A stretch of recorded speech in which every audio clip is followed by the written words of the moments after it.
O inglês levantou-se de onde estava sentado e sacudiu o rapaz. Vamos, pergunte a ela. O rapaz se aproximou da moça. Ela tornou a sorrir. Ele sorriu também.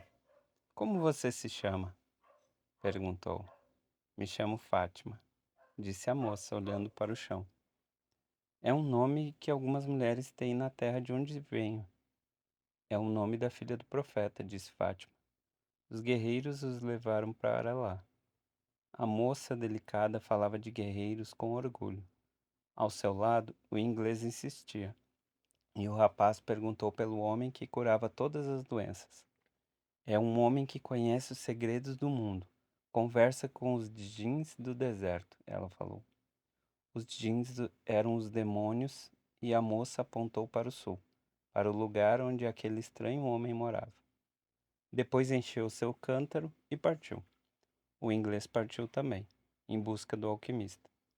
E o rapaz ficou por muito tempo sentado ao lado do poço, entendendo que algum dia o levante havia deixado em seu rosto o perfume daquela mulher, e que já a amava antes mesmo de saber que ela existia, e que seu amor por ela faria com que encontrasse todos os tesouros do mundo. No dia seguinte, o rapaz voltou para o poço, para esperar a moça. Para sua surpresa, encontrou lá o inglês, olhando pela primeira vez o deserto. Esperei a tarde e a noite. Ele chegou junto com as primeiras estrelas. Eu lhe contei o que estava procurando. Então ele me perguntou se já havia transformado chumbo em ouro. Eu disse que era isto que queria aprender. Ele me mandou tentar. Foi tudo que disse. Vá tentar. O rapaz ficou quieto. O inglês havia viajado tanto para ouvir o que já sabia. Aí ele se lembrou de que tinha dado 6 ovelhas ao velho rei pela mesma razão. Então tente, disse ao inglês. É isto que vou fazer, e vou começar agora. Pouco depois que o inglês saiu, Fátima chegou para apanhar a água com seu cântaro. Vim dizer-lhe uma coisa simples, falou o rapaz. Eu quero que você seja minha mulher. Eu te amo. A moça deixou seu cântaro derramar água. Vou esperá-la todos os dias aqui. Cruzei o deserto em busca de um tesouro que se encontra perto das pirâmides. A guerra foi para mim uma maldição. Agora ela é uma benção, porque me deixa perto de você. A guerra um dia vai acabar, disse a moça. O rapaz olhou as tamareiras do oásis. Havia sido pastor, e ali existiam muitas ovelhas. Fátima era mais importante que o tesouro. Os guerreiros buscam os seus tesouros, disse a moça, como se estivesse adivinhando o pensamento do rapaz. E as mulheres do deserto têm orgulho dos seus guerreiros. Depois tornou a encher seu cântaro e foi embora. Todos os dias o rapaz ia para o poço esperar Fátima. Contou-lhe de sua vida de pastor, do rei, da loja de cristais. Ficaram amigos, e com exceção 15 minutos que passava com ela, o resto do dia custava infinitamente a passar. Quando já estava há quase um mês no oásis, o líder da caravana convocou a todos para uma reunião.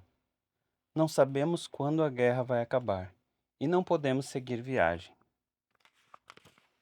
Os combates devem durar por muito tempo, talvez muitos anos. Existem guerreiros fortes e valentes de ambos os lados, e existe a honra de combater em ambos os exércitos.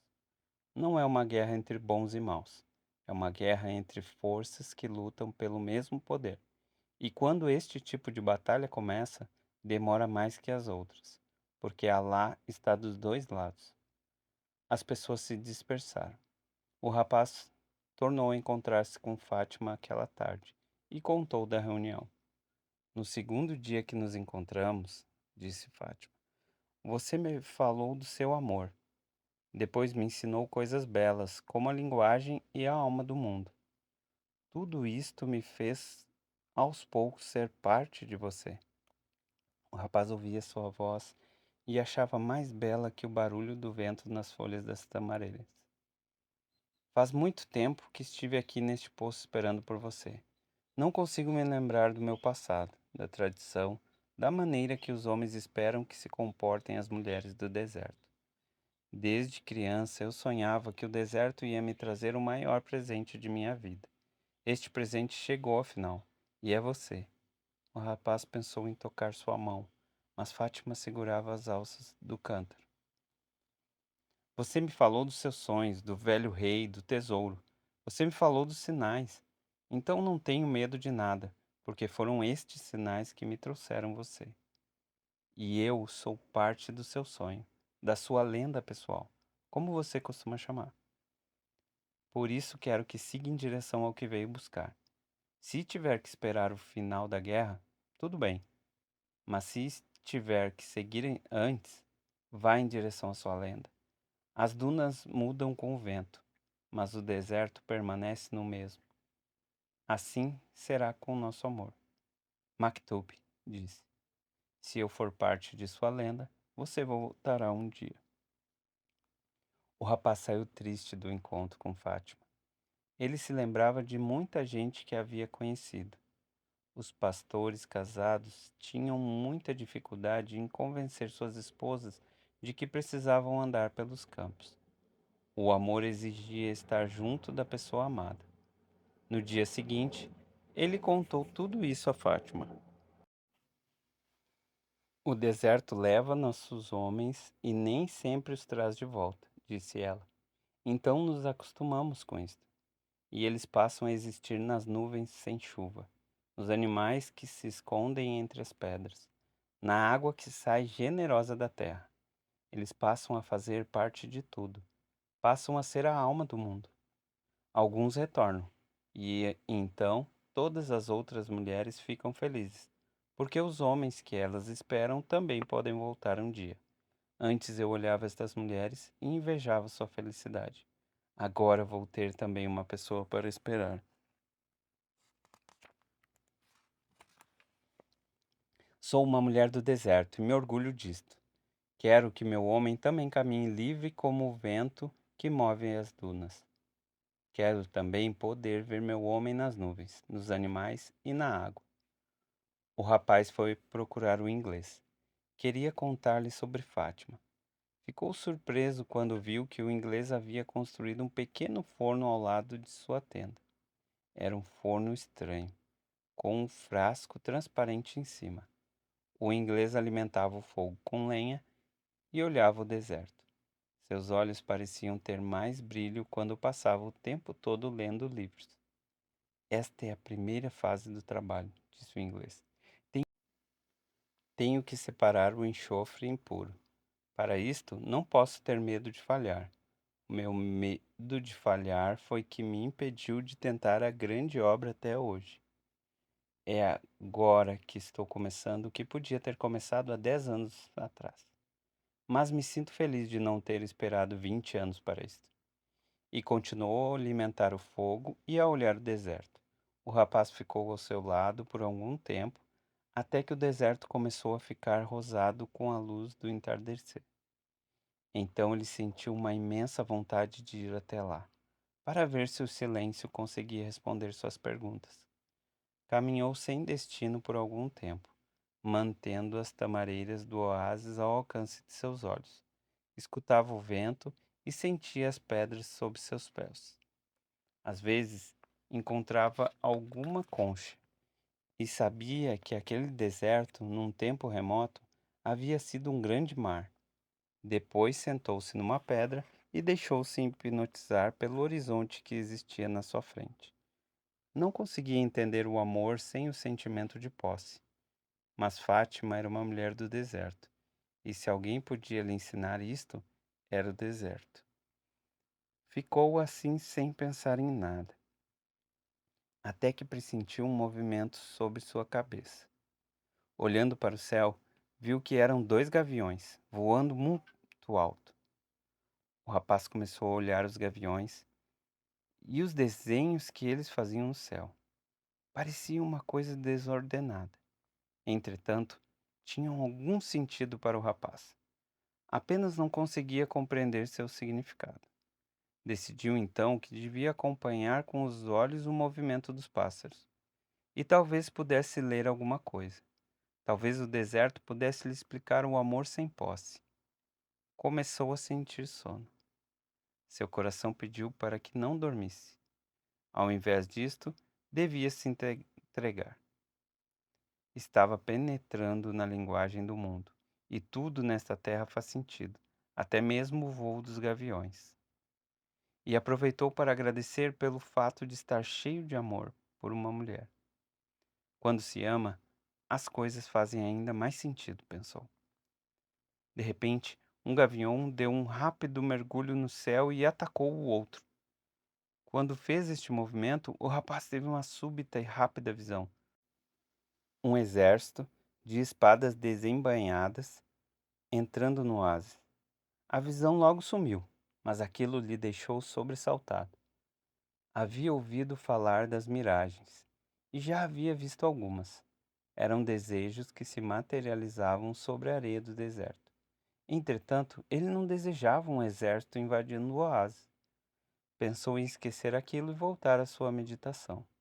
Tentou novamente concentrar-se no deserto cor-de-rosa e nas pedras, mas alguma coisa em seu coração não o deixava quieto. Siga sempre os sinais, dissera o velho rei. E o rapaz pensou em Fátima. Lembrou-se do que havia visto e pressentiu que estava próximo de acontecer. Com muita dificuldade, saiu do transe em que havia entrado. Levantou-se e começou a caminhar em direção às tamareiras. Mais uma vez percebia as muitas linguagens das coisas.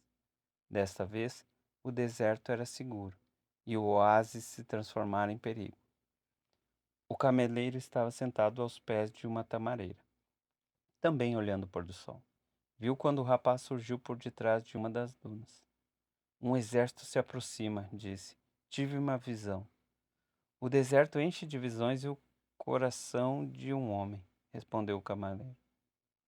Mas o rapaz lhe contou dos gaviões. Estava olhando seu vôo quando tinham mergulhado de repente na alma do mundo. O cameleiro ficou quieto. Entendia o que o rapaz estava falando. Sabia que qualquer coisa na face da terra podia contar a história de todas as coisas.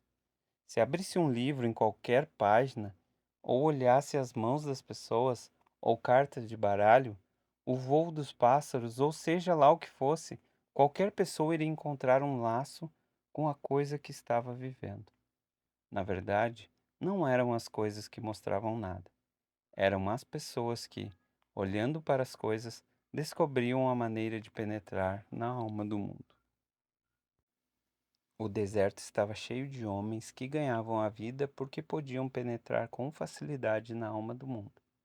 Eram conhecidos por adivinhos e temidos por mulheres e velhos.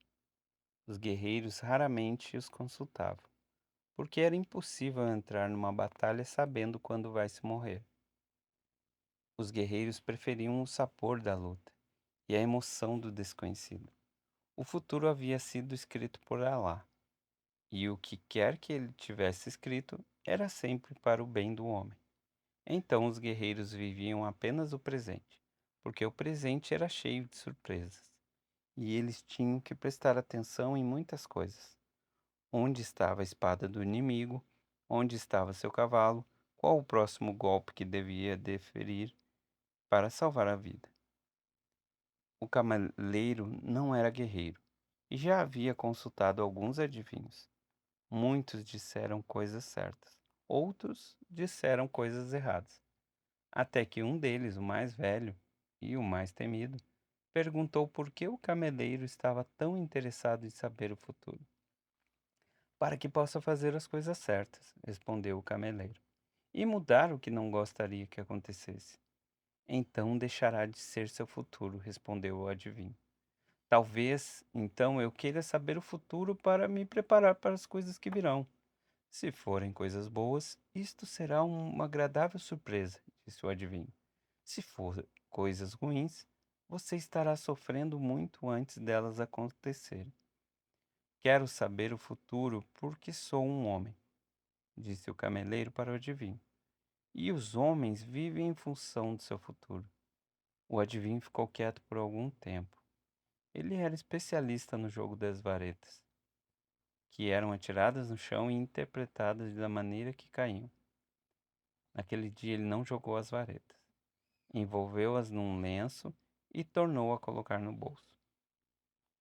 Ganho a vida adivinhando o futuro das pessoas. Conheço a ciência das varetas e sei como utilizá-la para penetrar neste espaço onde tudo está escrito. Ali posso ler o passado, descobrir o que já foi esquecido e entender os sinais do presente. Quando as pessoas me consultam, eu não estou lendo o futuro, estou adivinhando o futuro, porque o futuro pertence a Deus e ele só revela em circunstâncias extraordinárias. E como consigo adivinhar o futuro? Pelos sinais do presente. No presente é que está o segredo. Se você prestar atenção no presente, poderá melhorá-lo. E se você melhorar o presente, o que acontecerá depois também será melhor. Esqueça o futuro e viva cada dia de sua vida nos ensinamentos da lei e na confiança de que Deus cuida dos seus filhos. Cada dia traz em si a eternidade. O cameleiro quis saber quais as circunstâncias em que Deus permitia ver o futuro, quando ele mesmo mostra. E Deus mostra o futuro raramente, e por uma única razão: é um futuro que foi escrito para ser mudado. Deus tinha mostrado um futuro ao rapaz, pensou o cameleiro, porque queria que o rapaz fosse o seu instrumento. Vá falar com os chefes tribais, disse o cameleiro. Conte dos guerreiros que se aproximam. Eles vão rir de mim. São homens do deserto, e os homens do deserto estão acostumados com os sinais. Então já devem saber. Não estão preocupados com isto. Acreditam que tiveram que saber algo que Alá deseja lhe contar, alguma pessoa lhes dirá isto. Já aconteceu muitas vezes antes, mas hoje esta pessoa é você. O rapaz pensou em Fátima e resolveu ir ver os chefes tribais. Traga os sinais do deserto, disse ao guarda que ficava na porta da imensa tenda branca no centro do oásis. Quero ver seus chefes. O guarda não disse nada.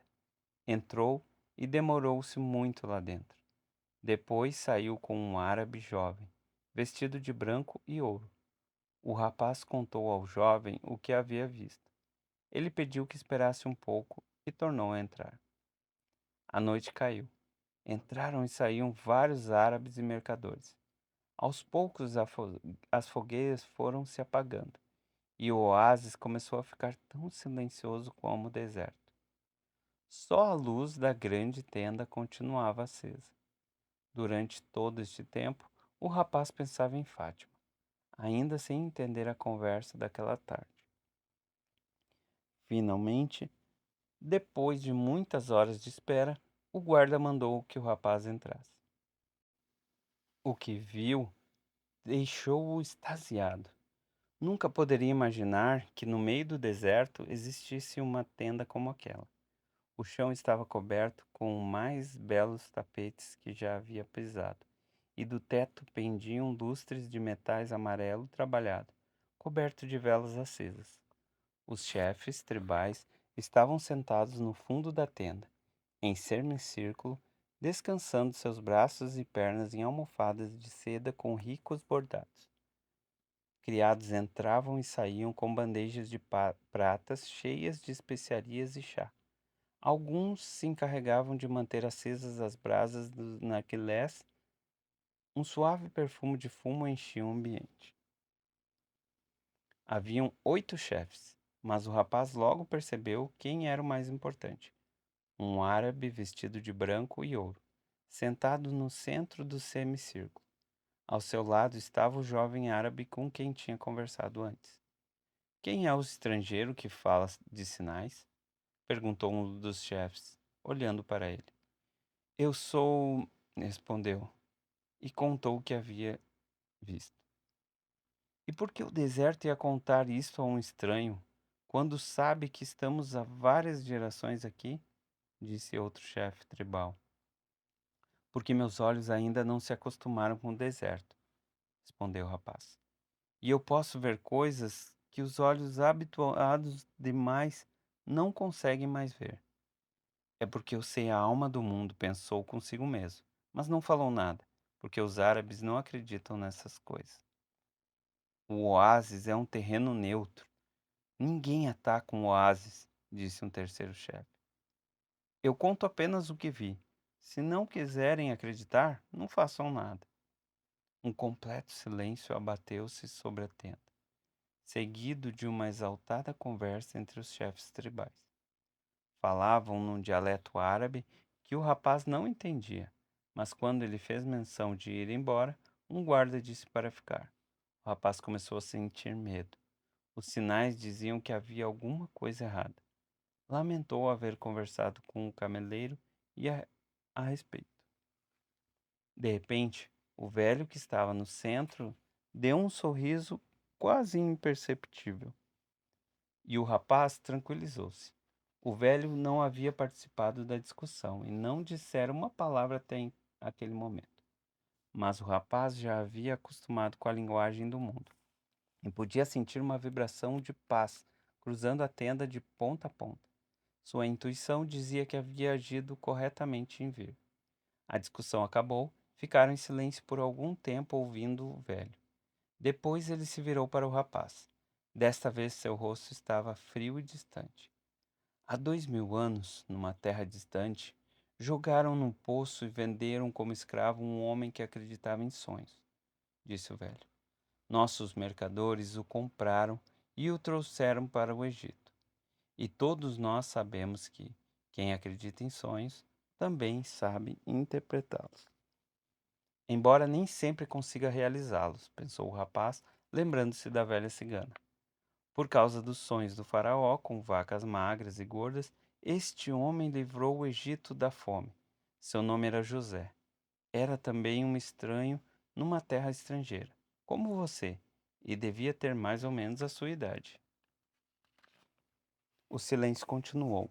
Os olhos do velho se mantinham frios.